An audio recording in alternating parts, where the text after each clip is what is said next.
भगवान विष्णु मंगलम गरुड़ध्वज मंगलम कंदुरकक्ष मंगलाय तनु हरि यो सो विद्या विनाशनो गणमुः सर्वाधु सिद्धि प्रदु यो विद्याधर सिद्धि किन्नर गणे संस्तु यामन ध्रुवम यो विघ्नं हरते स्मततु सतनम यो बुद्धिदुह सर्वदा श्री गुरुगाह कुमलोदभवु धरहूतलम्बुदरं पातुवम् आयुष्मान भव आयुष्मान सौम्यम आयुष्मती भव कुभमे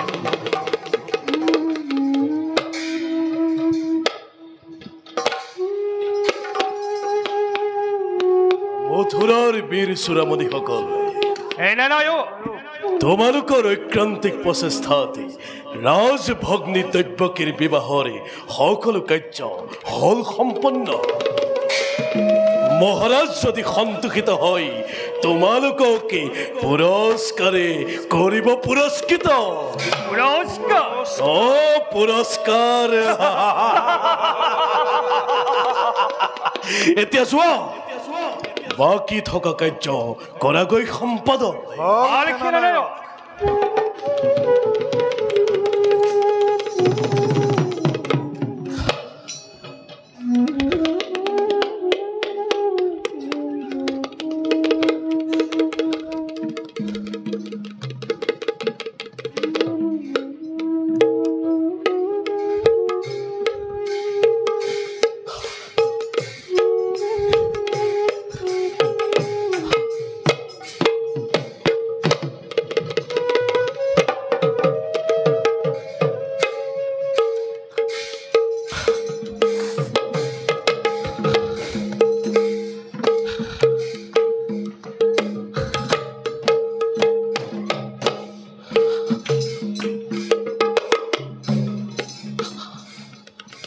কালকেতু মহাৰাজ অৰ্পণ কৰে অভ্যৰ্থনাৰ সমস্ত দায়িত্ব ব্যস্ত আছিল নিজে মই মাঙ্গলিক কাৰ্যত জনোৱা সকলো কাৰ্য সম্পূৰ্ণ হলনে পৰিকল্পিতভাৱে। মহাৰাজ আপোনাৰ বিচক্ষণ বুদ্ধিত আৰু এই অভাজনৰ পৰিচালনাতে সকলো কাৰ্য হৈছে সমাধানে পৰিকল্পিতভাৱে। বৰ যাত্ৰী অতিথি অভ্যাগত আনহে নালাগে মথুৰাৰ সমগ্ৰ প্ৰজা সন্তোষিত আজি আমাৰ প্ৰায়। ধন্য ধন্য কালকেতু, শুনি সুখী হলো তোমাৰ বাক্য। কালকেতু মহাৰাজ আজি মোৰ বৰ আনন্দৰ দিন। বসুদেৱৰ দৰে যোগ্য বৰৰ হাতত অৰ্পণ কৰি মোৰ স্নেহৰ ভগ্নীক সঁচাই সঁচাই লভিছো আজি মই অতিকে আনন্দ। সঁচা কথা মহারাজ, বহুদেৱ দৈব্যকীৰ বাবে উপযুক্ত বৰ, তাতে ময়ো লভিছো আনন্দ। কিন্তু কালকেতু মহাৰাজ এই আনন্দ হৰ্ষ উল্লাসৰ মাজত এক বেদনাই মোক বাৰে বাৰে কৰিছে ব্যাকুল। মহাৰাজ এটি মুহূৰ্তৰ পাছতেই গৃহ শূন্য হব মোৰ। আচলি দৈৱকী হব নীলগৰ। সেয়েতো হৃদয়ৰ স্পন্দন মোৰ বাঢ়িছে দুগুণে, যেন উৰি যাব প্ৰাণ বায়ু এটি পলকতে। মহাৰাজ ইয়া যে জগতৰ চিৰন্তন নীতি, কন্যা হলে গতি কৰে পৰৰ গৃহলৈ আৰু পুত্ৰ হলে পৰৰ কন্যাই গৃহ সোমা কৰে। তথাপিতো কালকেতু মহাৰাজ ছন্দ তৰাৰ দৰে জেউতি চৰাই আছিল দৈৱকী মোৰ হৃদয় পোহৰাই। আছিল দৈৱকী মোৰ ৰাজ কাৰেং পোহৰাই। আজি হন্তে হব নীলগৰ। কোন হতে থাকিম মই ভাবিব পৰা নাই কালকেতু মই ভাবিব পৰা নাই মহাৰাজে জ্যেষ্ঠ আপুনি বীৰ ধীৰ স্থিৰ আপুনি যদি শোকতে হয় মিয়মান আজলি ভগ্নী দৈব্যকে হেৰুৱাব হিতাহিত জ্ঞান তথাপিতো কলা কালকেতু মহাৰাজে বুঝিও নুবুঝে মোর অবুজ পরাণে দৈব কি যে প্রাণ মোর নয়নার মণি মহারাজ দৈব কি যে মোর অতুল অসহ্য সম্পত্তি উলিয়াই তোর দূৰলৈ তাইক কোন হতে কতম জীৱনময়ী নগ্ন কাৰেঙত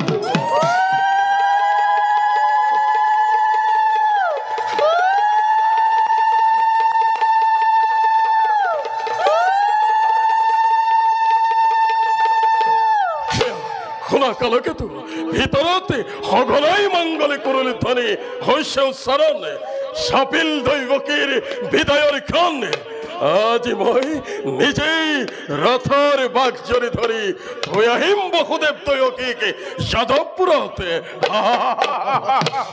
কালকেতু মহাৰাজ সুসজ্জিত কৰা মোৰ ৰথসজ্জা মহাৰাজে সিংহদ্বাৰতে সুসজ্জিত ৰথ বেশ পুনবাৰ কৰা নিৰীক্ষণ ভাল মহাৰাজে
মিত্ৰ বসুদেৱ মিত্ৰ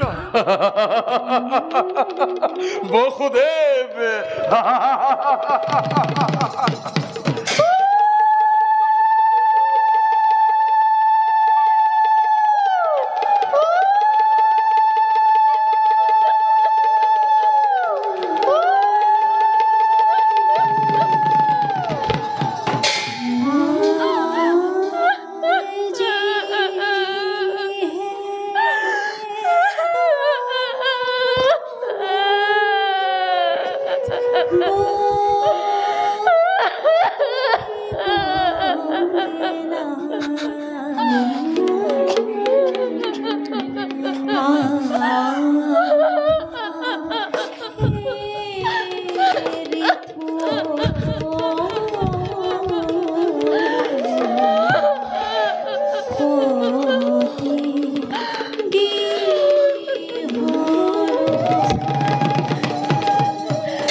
দাদা দৈবকী দৈবকী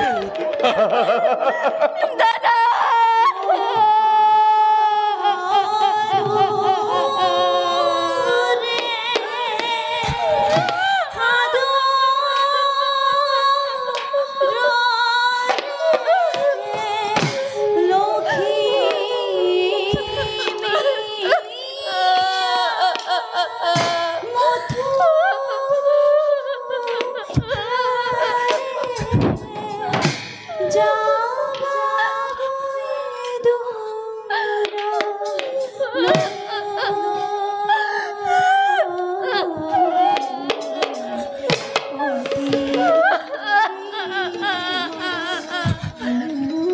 দাদা ক্ষমা কৰা ভগ্নীক তোমাৰ অতি অতি অভাগিনী মই নুবুজিলো ভাতৃ পূজাৰ প্ৰকৃত স্বৰূপ দৈবকী অপৰাধী নকৰিবি মোক শৈশৱ কালৰে পৰা যে অকপতে সে বন্ধনেৰে বান্ধি ৰাখিলে অভগা দাদাৰ তাক মই কোনো কালেই পাহৰিব নোৱাৰো আই।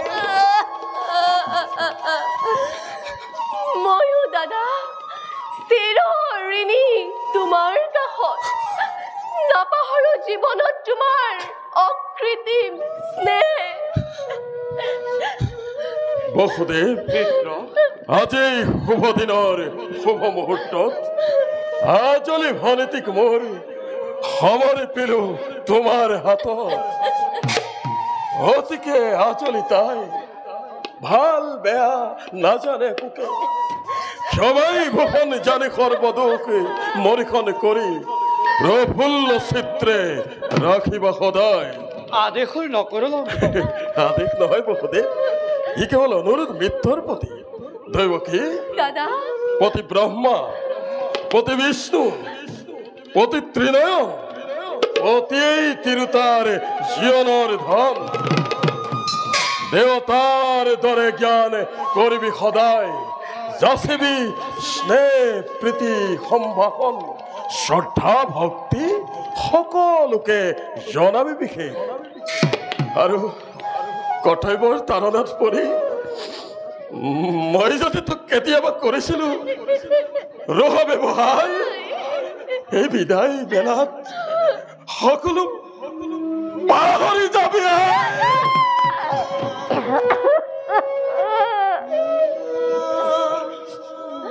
দাদা তোমাৰ আদেশ মই পালিম সততে, অতি ভাগ্যৱতী মই। তোমাৰ দৰে জ্যেষ্ঠ ভাতৃ এই জগতত কেইজনে পায়। দাদা দিয়া দিয়া আশীৰ্বাদ, দাদা তজু আশীৰ্বাদ শিৰোগত কৰি আগবাঢ়ি যাব পাৰো যেন জীৱন পথত। আশীৰ্বাদ কৰিবা মিত্ৰ, আমাৰ এই যুগ্ম জীৱনৰ প্ৰীতিৰ দোল অক্ষুণ্ণ থাকে যেন সদায়। আশীৰ্বাদ কিনো দিম, বিষাদৰ বেদনাই দহিছে অন্তৰ, তোক দূৰলৈ পঠিয়াই এই কংসৰ হৃদয়ত ধুমুহাৰ সৃষ্টি হৈছে। তথাপিতো ইয়া উজাৰি মই দিছো আশীৰ্বাদ, তোমালোকৰ যুগ্ম জীৱনত হৰ গৌৰীৰ বসতি হওক।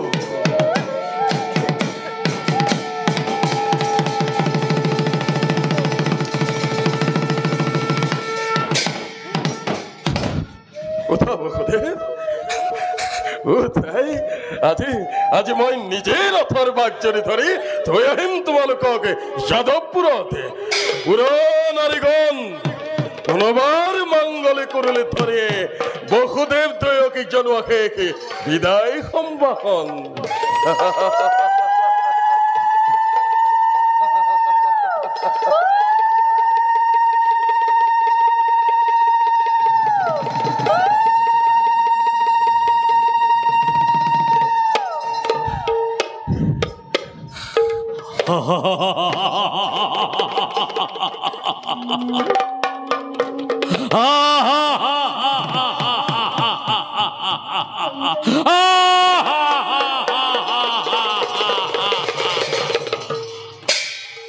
অকস্মাতে অত্ৰ হাস্য সৈন্য গগনত সাৱধান কংস, মোক এই উদ্দেশ্য কৰি কৰিছে অত হাস্য। সৈন্য গগনতে কোন কোন কোন যি দৈৱকীৰ বিয়া পাতি আজি আপোন পাহৰা তই মূৰ্খ কংস। সেই দৈৱকীৰ গৰ্ভজাত অষ্টম সন্তানে সংহাৰ কৰিব অৱলীলাক্ৰমে মৰণৰ দিনটোৰ দুৰন্ত সুৰ চমু চাপি আহে দিনে দিনে তাৰে আজি অপূৰ্ব সূচনা তাৰে আজি অপূৰ্ব সূচনা তাৰে আজি অপূৰ্ব সূচনা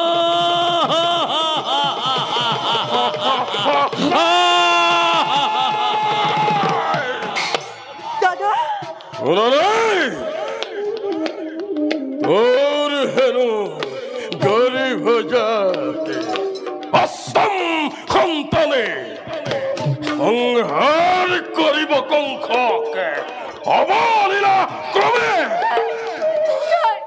নাই দাদা ই মিছা দাদা ই মিছা ই কেৱল দেৱতাৰ চালনা দাদা ই মিছা মিছা মিছা কি মিশা কেবল দেবতার সালনা মিশা মিশা মিশা অসা অতিকে সঁচা মনত পেলা কংস ধূৰ্য্যুতিৰ অভিশাপ মনত পেলা কংস ধূৰ্য্যুতিৰ অভিশাপ মনত পেলা কংস ধূৰ্য্যুতিৰ অভিশাপ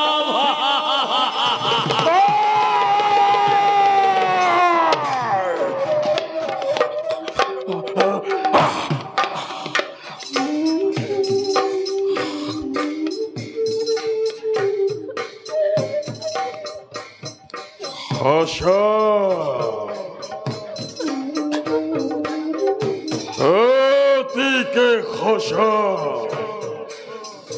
মনত পৰিছে মোৰ ধৈৰ্য্যতিৰ অভিশাপ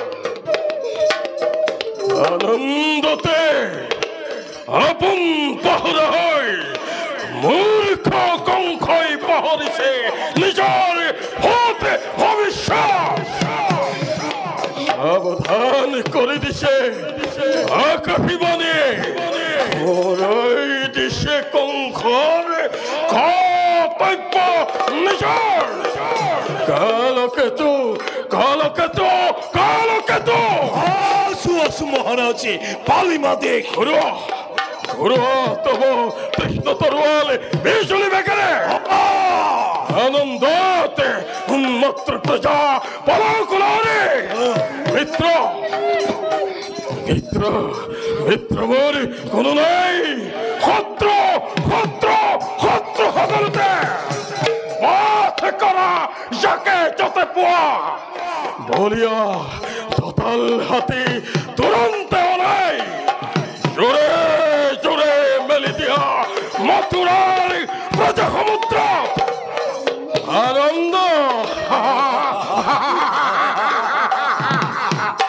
আনন্দ উৎসৱ হকবে ধ্বংসৰ ধুমুহা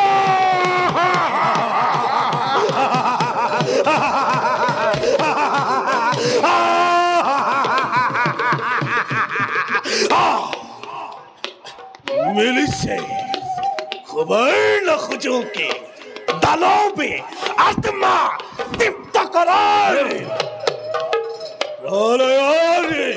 দাবানলে জ্বলিব চিৰেই মুহূৰ্ততে ধ্বংস লীলাৰে কৰি আহ্বানে মথুৰাৰে চতুৰ দিশে অন্ধকাৰময় কৰিমে ঘোষণা দয়া স্নেহ মমতা সকলো দি বিসৰ্জন হাতে তুলি দেখে নখি জপিয়াই পৰিময় মথুৰাৰে প্ৰজা সমুদ্ৰ অগ্নিপাত উল্কাপাতে মেদিনী কপাই অত্যাচাৰে অনাচাৰে অশান্তি নামাই মথুৰাৰে ভাগ্যলিপি দিম লুটিয়াই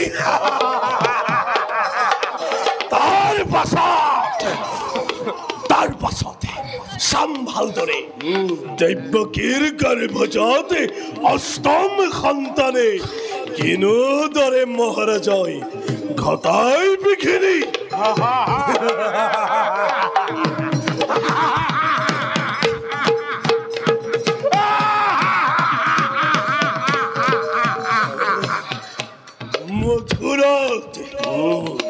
ফালিব আজি প্ৰবল বেগেৰে ধ্বংসৰ ধুমুহা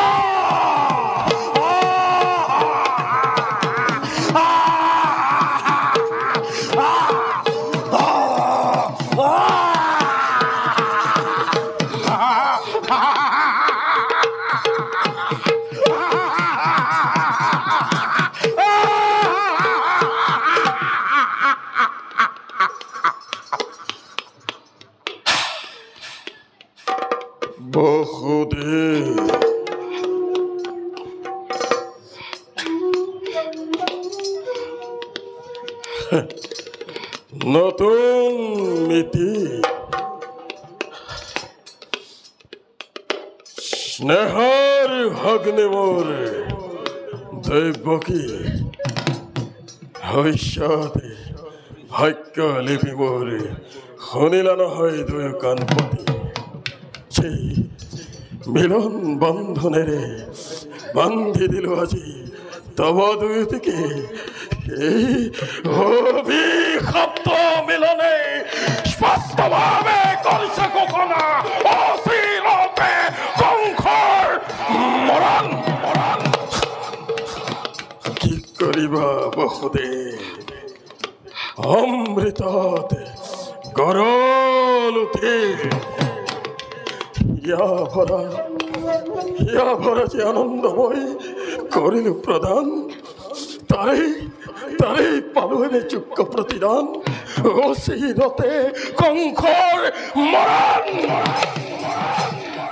বেশ কথা সেই হ'ব নহ'ব অন্যথা কিন্তু কংসৰ মৰণ জানো ইমান সহজ কংসৰ মৰণ জানো ইমান সহজ কংসৰ মৰণ জানো ইমান সহজ কংসৰ মৰণ জানো ইমান সহজ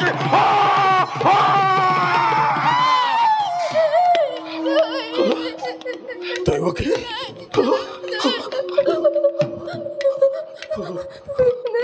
দৈৱকী গৰ্ভজাত অষ্টম সন্তানে সংহাৰ কৰিবতো ক'বলৈ কমে দৈৱকী গৰ্ভজাত অষ্টম সন্তানে সংহাৰ কৰিবতো ক'বলৈ কমে দৈৱকী গৰ্ভজাত অষ্টম সন্তানে সংহাৰ কৰিবতো ক'বলৈ কমে দৈৱকী গৰ্ভজাত অষ্টম সন্তানে সংহাৰ কৰিবতো ক'বলৈ কমে দৈৱকী গৰ্ভজাত অষ্টম সন্তানে সংহাৰ কৰিবতো মমতা আছিল যতমানে দিলো এই মুহূৰ্ততে সমন্ধৰ নাক পাক দিল দলিয়াই খৰ্গ ঘাতে দৈৱকীক কৰি ফিৰছেত মুক্ত হ'ব খোজা মোৰ মৃত্যুৰ দুৱাৰ ৰুদ্ধ কৰি চিৰকাললৈ শান্ত হওক মহাৰাজ মানৱ দৈপাধীন দৈপক্তম ভৰিৰে অতিক্ৰম কৰিব খোজাটো বা তুলতা মাথোন বসুদেৱ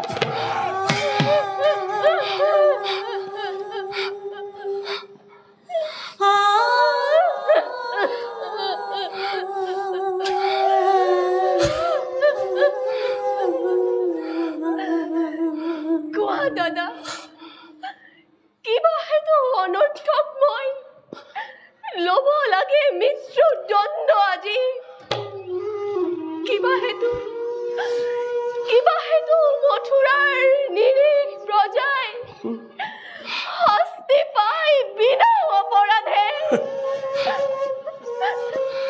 ৰজা হৈ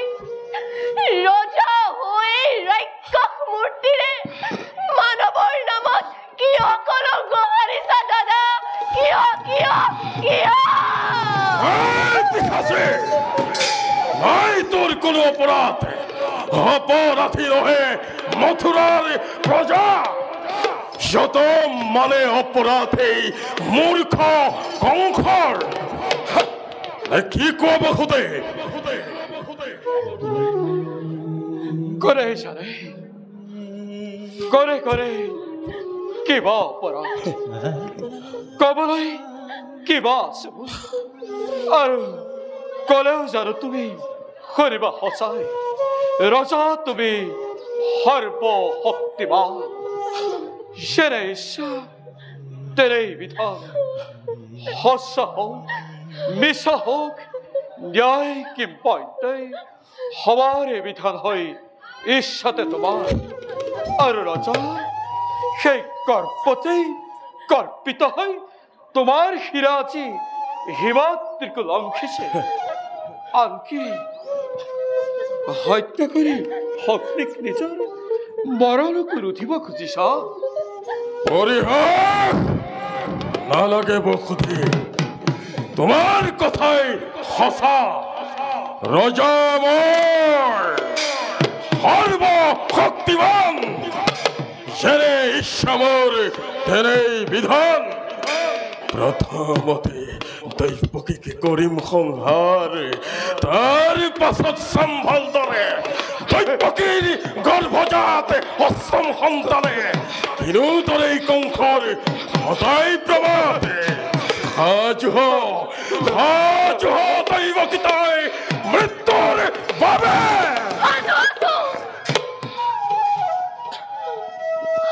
আছো মই প্ৰত্যেক মুহূৰ্ততে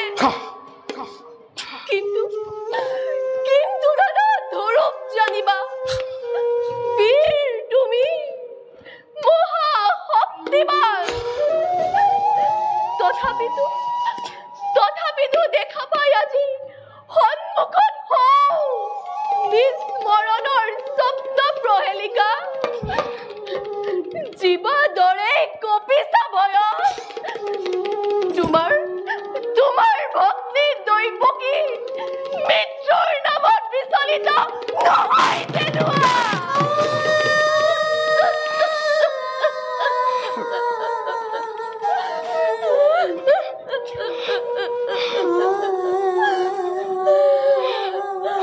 হয় যদি মৃত্যু মোৰ স্বামীৰ দেৱী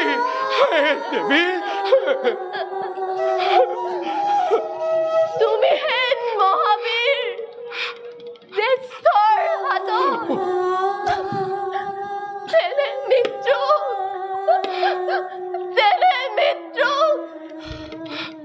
দেৱতাৰ দান বুলি হাঁহি কৰিম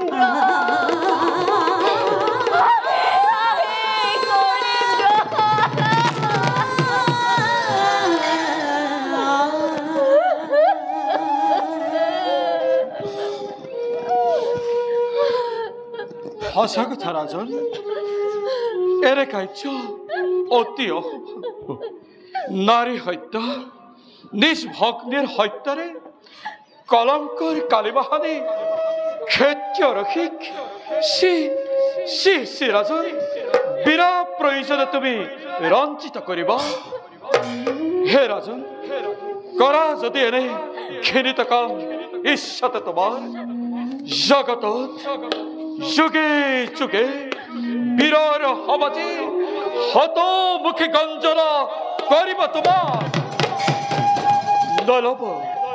নলব ৰজা তোমাৰ নাম কেৱে লাশতে ঘৃণাতে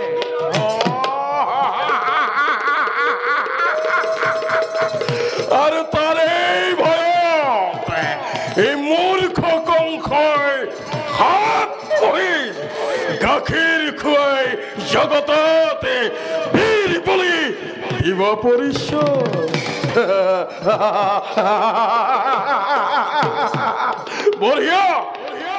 বঢ়িয়া যুক্তি তোমাৰ মিত্ৰ মোৰ হিতাকাংক্ষী তুমি বসুদেৱ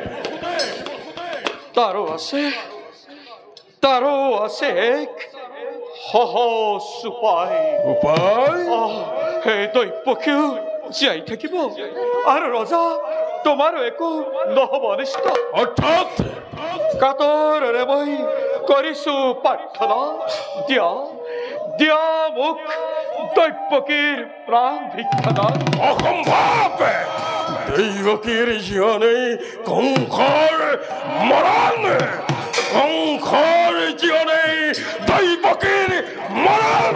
তার পরিবর্তে রাজা, স্বামী তার পরিবর্তে স্বামী স্বামী দৈবকীর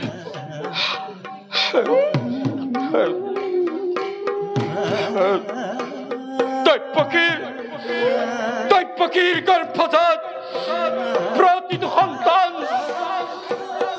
ভূমিষ্ঠ হবাত্রেই এটি করে নিঃসতে তুলি দিবাই তোমার হাত।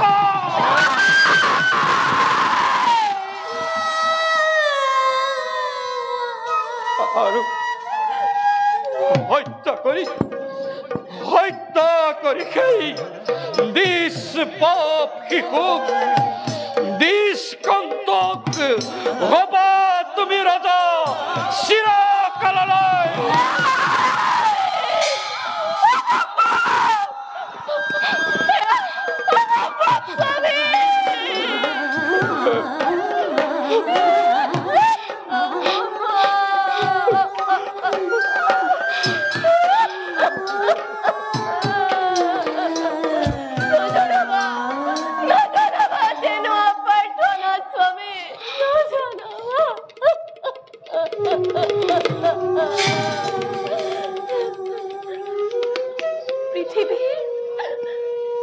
পৃথিবীৰ নতুন অতিথি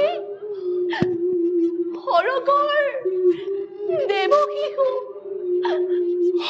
সৰল নিষ্পাপ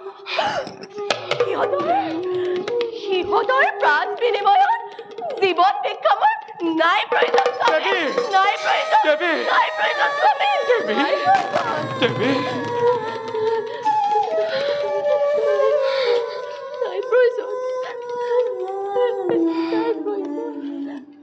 বিধি লিপি মানাটো পেয়সী কোনে ৰাখে কোনে মাৰে কাম ভাগ্যত ভৰসা ৰাখি জীৱনৰ বাটত আমি যাম আগুৱাই। আলদৰে আবিশ্ববসুদে পাৰিবনে প্ৰতিজ্ঞা পালিব, পাৰিবনে বিসৰ্জিব নিজ সন্তানৰ স্নেহ। যদি পাৰ নাই মোৰ অলপ আপত্তি। আজি হন্তে তোমাৰ মুখলৈ চাই মুক্তিময় দিব পাৰো দৈবকী। শক্তিধৰ নৰপতি তুমি, প্ৰজা আমি আশ্ৰিত তোমাৰ, দুৰ্বল আমাৰ পৰা প্ৰবল শক্তিৰে কাঢ়ি দিব পাৰা জীৱা আছে সকলো আমাৰ। তথাপিতো কওঁ শুনা ৰজা, মিছা কথা মই নকওঁ কদাপি।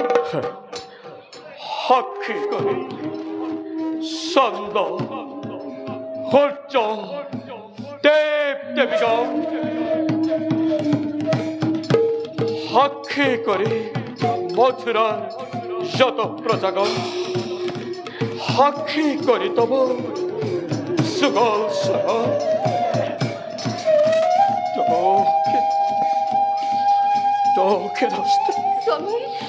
দক্ষিণ হস্তে স্পৰ্শ কৰি অৰ্থাংগিক মোৰ কৰিছো মই ভীষণ প্ৰতিজ্ঞা।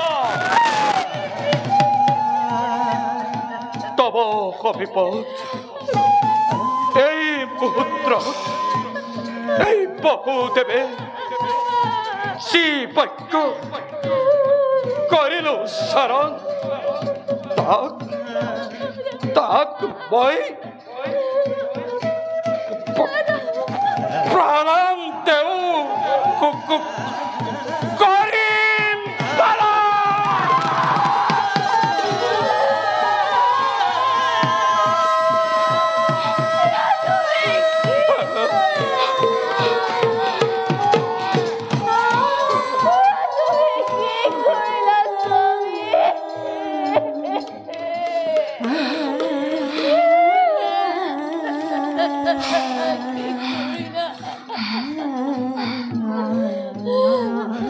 মই যে প্ৰতিশ্ৰুত দেৱী। বেশ, আজিৰ পৰা তেনেহলে গৈ দুয়োজনে চাবলৈ স্থিৰ নেত্ৰে নিজ সন্তানৰ সিন্ধুখীৰ নিজকেই কৰাকৈ প্ৰস্তুত। সিংহদ্বাৰত সুসজ্জিত হৈ আছে অন্য এক ময়ূৰথে নিজেই গৈ কৰাৰোহণ। এনেদৰেই জনালো তোমালোকক মই বিদায় সম্ভাষণ। আৰু শুনা, সন্তানৰ অপত্ন স্নেহত পৰি কৰ্তব্যৰ পৰা যদি হোৱা বিচলিত, তেনেহলে ঘটিব পাৰে ঘোৰ অঘটন। বলো বলো বলো বলো বলো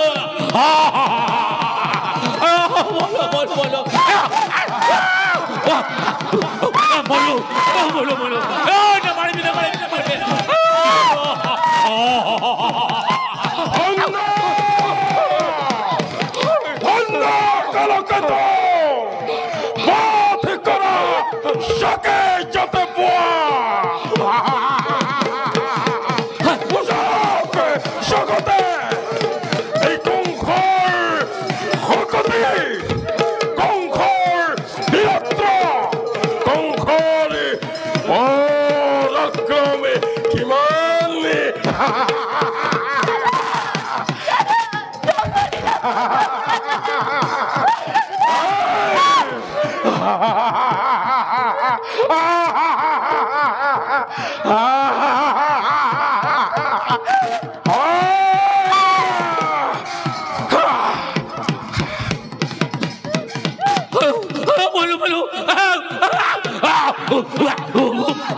ভগৱান নিচেই কাষতে দেৱী।